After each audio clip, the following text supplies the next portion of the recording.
جی السلام علیکم. جیسا کہ آپ سب جانتے ہیں کہ آج ہمارے یہاں جمع ہونے کا مقصد حرمت قرآن کے لیے ہم سب یہاں اکٹھے ہوئے ہیں.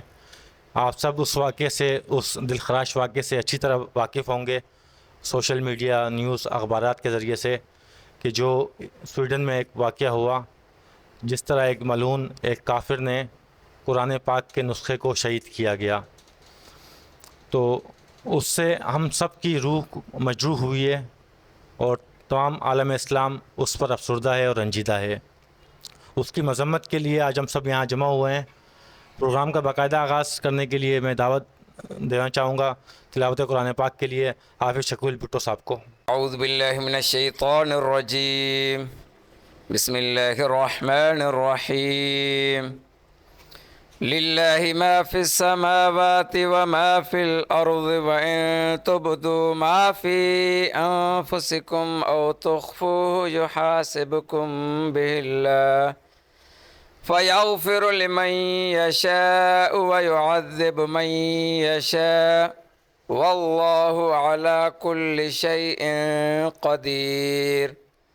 آمن الرسول بما انزل الیہ من ربہ والمؤمنون کل آمن باللہ وملائکتہ وکتبہ ورسلہ لا نفرق بین احد من رسلہ وقالوا سمعنا وأطعنا غفرانك ربنا وإليك المصير. لا يكلف الله نفسا إلا وسعها لها ما كسبت وعليها ما اكتسبت ربنا لا تؤاخذنا إن نسينا أو أخطأنا ربنا ولا تحمل علينا إصرا كما حملته على الذين من قبلنا ربنا ولا تحملنا ما لا طاقة لنا به واعف عنا واغفر لنا وارحمنا أنت مولانا فانصرنا على القوم الكافرين. صدق اللہ العظیم. بہت شکریہ. اب ہم اپنے اس پروگرام کے اختتامی مراحل کی طرف جانب گامزن ہیں. اور ایک اور چیز جس کا میں اضافہ کرنا چاہوں گا وہ یہ کہ OIC کو اس کے اوپر سخت ترین ایکشن لینا چاہیے، اور وہاں سے جو پیغام نکلے گا اس پر تمام امت مسلمہ عمل کرے گی اور کوشش کرے گی. اس میں ایک چیز یہ ہو کہ ہم ان کفار کے جو پروڈکٹس ہیں ان کا مکمل بائیکاٹ کریں. اس کا فرق پہلے ہی پڑا ہے اور آئندہ ہی پڑے گا. ہم ان کے سب سے بڑے خریدار ہیں ہر لحاظ سے. تو اب میں آج ہمارے ساتھ ہمارے چیئرمین اسد سعید خان صاحب موجود نہیں ہیں، تو ہماری سینئر وائس چیئرپرسن پروین صاحبہ اس موقع پر اظہار خیال فرمائیں گی، اختتامی کلمات ادا کریں گی. شکریہ. اعوذ باللہ من الشیطان الرجیم. بسم اللہ الرحمن الرحیم. آنے والے تمام مہمانوں کو پروین اسد خان کا سلام. جیسے کہ آپ لوگ جانتے ہیں کہ اسد صاحب ہر سال میں جتنے بھی پروگرامات ہوتے ہیں اس سٹی پریس کلب میں بخوبی طریقے سے کرتے ہیں، اور ماشاءاللہ سے آپ سب ان سبوں کا حصہ بنتے ہیں. لیکن جیسے کیونکہ ابھی اسد موجود نہیں ہے، میری ہمت بھی بہت زیادہ ٹوٹتی ہے. اللہ مجھے ہمت دے، طاقت دے کہ میں اپنے میاں کے اس مشن کو آگے لے کر چلوں. جیسے کہ آپ لوگ جانتے ہیں کہ سویڈن میں جو یہ واقعہ ہوا، اب میں آپ کو ایک بات بولوں کہ اگر جب میں بولتی ہوں نا تو میرے جسم کے روحوں میں ایک کنکناہٹ سی پیدا ہوتی ہے. یہ ہے اصل مسلمان کی پہچان. احتجاج کرنا، پروگرام کرنا یہ کوئی بہت بڑا ایشو نہیں ہے. آپ یہ بتائیں کہ اس وقت آپ کے ہاتھ پہ کیا ہے؟ موبائل ہے نا. اگر آپ سب مسلمان اس موبائل کے ذریعے اپنے قرآن پاک کو اگر ایکٹیویٹ کر دیں، آپ مجھے بتائیں تو سوشل میڈیا پہ کتنا بڑا ولولہ مچے گا. آپ سوچ بھی نہیں سکتے. آپ ٹک ٹاک بناتے ہیں اور پتہ نہیں کیا کیا کرتے ہیں، لیکن ابھی تک شاید آپ لوگوں کے ذہنوں میں نہیں ہوگا یہ سوال. لیکن آپ کو میں آج کہہ رہی ہوں کہ آپ سب ایکٹیو ہو جائیں اس موبائل کے ذریعے. آپ دیکھیے گا اس یہودیوں کو پتہ چلے گا کہ انہوں نے ہمارے ساتھ کیا کیا ہے. اور رہی تو بات جب ہمارے ملک کے اندر بات اگر قرآن شریف کی جاتی ہے نا، تو یہ ہمارے پیارے نبی حضرت محمد مصطفیٰ صلی اللہ علیہ وآلہ وسلم کے اوپر نزول کیا گیا. اور آپ کو پتہ ہے کہ ہم عورتوں کو بھی زندگی ہمارے پیارے نبی کی دی ہوئی امانت ہے.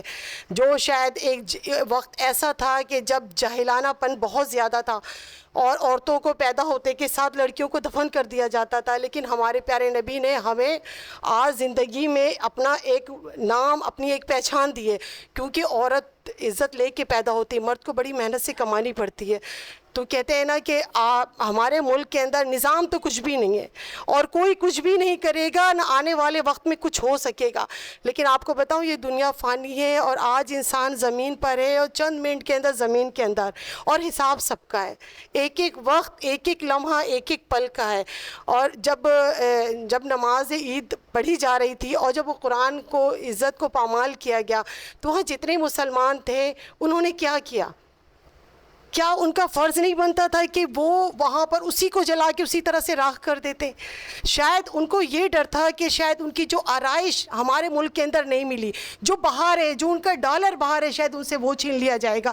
اس سے بڑی مجبوری اور کچھ نہیں. آپ کو پتہ سب سے بڑا ڈالر اوپر بیٹھا ہوا ہے. آپ جو اتنے جمع کر رہے ہیں، اتنا اکٹھا کر رہے ہیں، کہ آپ کو پتہ ہے کہ کل وہ کھا سکیں گے؟ جب ایک وقت کرونا آیا تو لوگوں میں لہر دوڑ گئی کہ اللہ کا عذاب ہے. کتنا ڈر خوف پیدا ہو گیا، پتہ نا، وہ سب جانتا ہے، بڑے سے لے کے چھوٹے لوگ ہر کوئی جانتے. لیکن ایک قرآن جس کی بھی حرمتی کی جاتی ہے اور ہوتی جا رہی ہے. مولانا کی باتیں چھوڑ دیں، وہ کچھ نہیں کریں گے.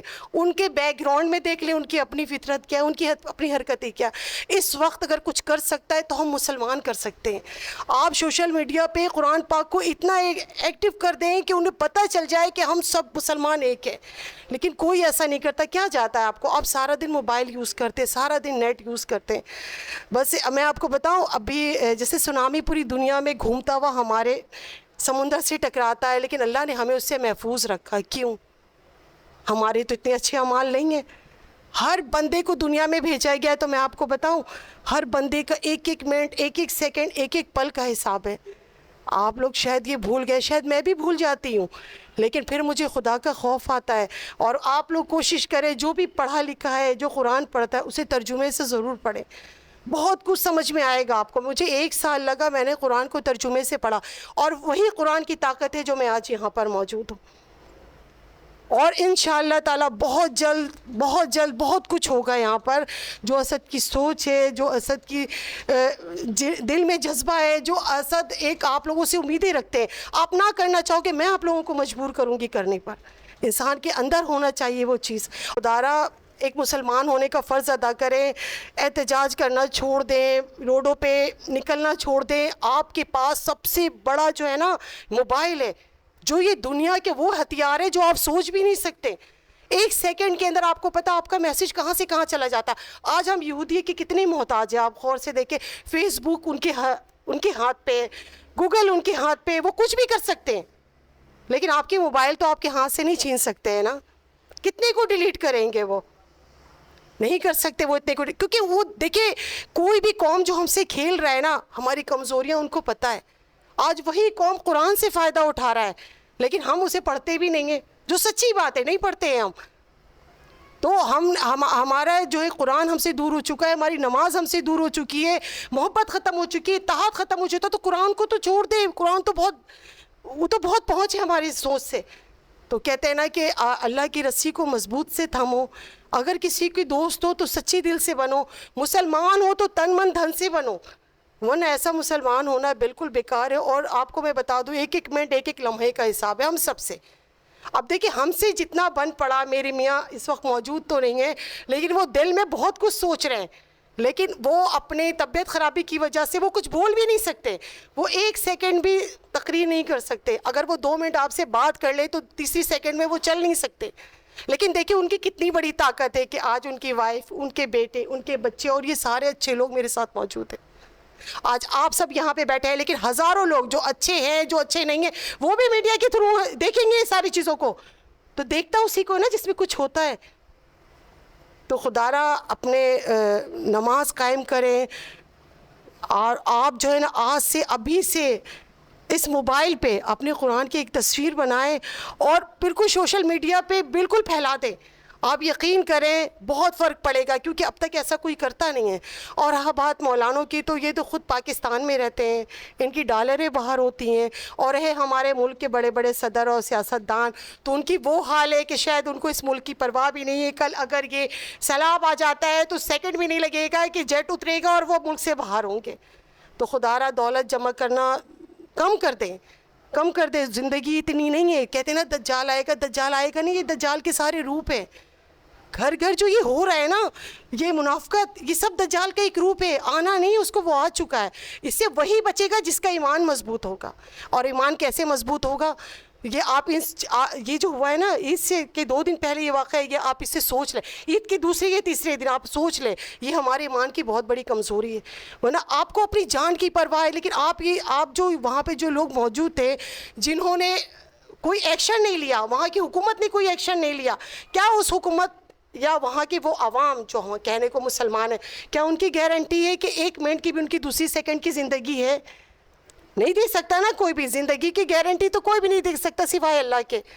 تو خدا را ہم سب آپس میں ایک ہو جائیں۔ اس ملک کے اندر کبھی کچھ نہیں بدلنے والا، کوئی نظام نہیں بدلنے والا، بس اس وقت سے ڈریں کہ روز قیامت نہ آ جائے، کہ ہمیں کلمہ پڑھنا بھی نصیب نہ ہو، ہمیں توبہ استغفار بھی پڑھنا نصیب نہ ہو، بھائیوں کا مال کھانا، یہ مال کھانا، یہ کرتے کرتے دنیا ہماری کمزوری کو جان چکا ہے، اور جاننے کے بعد وہی سارے ممالک ہم سے کھیل رہے ہیں۔ اب آپ انڈیا میں دیکھ لیں کتنا غربت ہے، کبھی آپ سوشل میڈیا پہ نہیں دیکھیں گے ان کی غربت کو، وہ کروڑوں روپے سے نیچے نہیں آتے۔ یہاں کروڑوں روپے کما کر بھی لوگ کہتے ہیں میں فقیر ہوں۔ کیا ہے آپ؟ مسلمان ہیں نا آپ، لیکن کتنا ایمان کمزور ہے۔ تو اللہ تعالی ہم سب کو نیک ہدایت دے، اسد صاحب کے اس مشن میں ہمیں کامیابی سے سفل دے، اور ہم اس مشن کو اور اچھے سے اچھی طریقے سے کر سکیں۔ بہت سے ایسے لوگ ہیں جن کو میں ابھی نہیں جانتی، لیکن دور سے آئے، لیکن آئے بخدا را اپنے قرآن، اپنے نماز کو قائم کرے۔ ایک مسلمان ہونے کا فرض ہے، باقی سب چھوڑ دیں۔ حکومت کیا کر رہی، گورنمنٹ کیا کر رہی، کسی نے کچھ نہیں کرنا، کس نے کیا کیا۔ بے نظیر صاحبہ جو اتنی اچھی لیڈر تھی، جو شاید ہوتی ہے، اور پرویز صاحب ہوتے تو شاید آج دور ہی کچھ اور ہوتا، کیونکہ ان دونوں کی ایک سوچ تھی، ان دونوں کی ایک پلاننگ تھی، لیکن اس پلاننگ کو توڑ دیا گیا۔ کیونکہ اسے ان لوگوں نے نہیں توڑا، اسے باہر کے ملک نے بیٹھ کے توڑوایا ہے۔ تو لوگوں کی چالوں کو سمجھے، اپنے مسلمان ہونے کا فرض ادا کریں، اور اللہ تعالی ہم سب کو اپنی امان میں رکھے، اور کلمہ پڑھتے ہوئے اس دنیا سے اٹھائے۔ اسد صاحب کو صحت دے، سٹی پریس کلب کو دن دگنی رات چگنی ترقی دے، اور جو قدم میں اب اٹھا رہی ہوں دعا کریے گا کہ میں اس میں سفل ہوں، اور اپنے میاں کے اس کاوش کو میں آگے سے آگے خوب سے خوب تر بناؤں۔ آپ سب کے آنے کا بہت بہت شکریہ۔ خوب، بہت زبردست اور بہت اچھی بات کہی آپ نے وائس چیئر پرسن پروین صاحبہ، کہ ابھی یعنی کہ جس طرح سے پہلے ہم خود بہتر ہوں تو ہم آگے کی کوشش کریں، ہمارا ملک، ہمارا معاشرہ، اسلامی مملکت پاکستان اور یہ دنیا بہت بہتر ہوگی۔ اب میں دعا کے لیے دعوت دینا چاہوں گا حافظ شکیل بھٹو صاحب کو کہ وہ دعا فرمائیں ہم سب کے لیے، ملک پاکستان کے لیے، اور خاص طور پر سٹی پریس کلب کے لیے اور اسد عزیز خان صاحب کے لیے۔ من الشیطان الرجیم، بسم اللہ الرحمن الرحیم۔ اللہم صلی علی محمد وعلی آل محمد کما صلیت علی ابراہیم وعلی آل ابراہیم انک حمید مجید۔ اللہم بارک علی محمد وعلی آل محمد کما بارکت علی ابراہیم وعلی آل ابراہیم انک حمید مجید۔ ربنا آتنا فی الدنیا حسنۃ وفی الآخرۃ حسنۃ وقنا عذاب النار۔ ربنا لا تؤاخذنا إن نسينا واخطأنا ربنا ولا تحمل علينا إصرا كما حملته على الذين من قبلنا ربنا ولا تحملنا ما لا طاقة لنا به واعف عنا واغفر لنا وارحمنا أنت مولانا فانصرنا على القوم الكافرين ربنا لا تجعلنا فتنة للذين كفروا واغفر لنا ربنا إنك أنت العزيز الحكيم لا الہ الا انت سبحانک انی کنت من الظالمین وإذا مرضت فهو یشفین وإذا مرضت فهو یشفین وإذا مرضت فهو یشفین رب ارحمهما کما ربیانی صغیرا رب ارحمهما کما ربیانی صغیرا رب ارحمهما کما ربیانی صغیرا اللهم صل علی محمد وعلی آل محمد کما صلیت علی ابراہیم وعلی آل ابراہیم انک حمید مجید اللهم بارک علی محمد وعلی آل محمد کما بارکت علی ابراہیم وعلی آل ابراہیم انک حمید مجید سبحان ربک رب العزت عما یصفون وسلام علی المرسلین والحمد للہ رب العالمین آمین۔